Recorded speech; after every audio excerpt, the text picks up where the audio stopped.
بسم الله الرحمن الرحيم. السلام عليكم ورحمة الله وبركاته. ازاي والدتي تقريبا مسكت العصاية السحرية علشان خاطر تعمل خطوبة ناجحة جدا في 3 أيام بس، لأن طبعا العريس كان عايز يرجع أمريكا تاني وضيع معظم الشهر الأجازة بتاعه في إنه عمال يلف وأهله معاه علشان يدوروا على عروسة، لغاية لما جيت أنا وأنا كنت يعني نمرة 11 أو كده.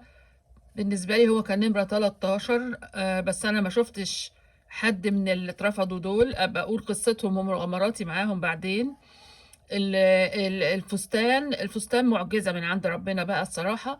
ليه؟ لأنه أنا متعودة إنه والدتي هي اللي بتفصل ليا كل حاجة. مش بمشي أنا على الموضة. المهم طبعا ما بحبش الجاهز لأنه كله شبه بعضه. ففي وما فيش وقت كمان يعني، لان هي في نفس ذات الوقت كانت بتعمل اكل، لان عزمنا اهله العريس كلهم، يعني اكتر من 50 شخص كده باولادهم وبتاع. ف يعني كان في ترتيبات كتيرة جدا، ما هي مش هتقدر تعمل اي حاجة اكتر من كده. ففوجئنا في الاخر بانه مرات خالي استلفت فستان عروسة اخوها وجابتهولي وطلع مقاسي بالظبط. ربنا يكرمها، هي توفت، العروسة دي كانت طبعا اتوفت، وانا خدت استلفت الفستان ورجعته فورا. ولكن ربنا سبحانه وتعالى بيسهلها للي بيسهلوها على الناس.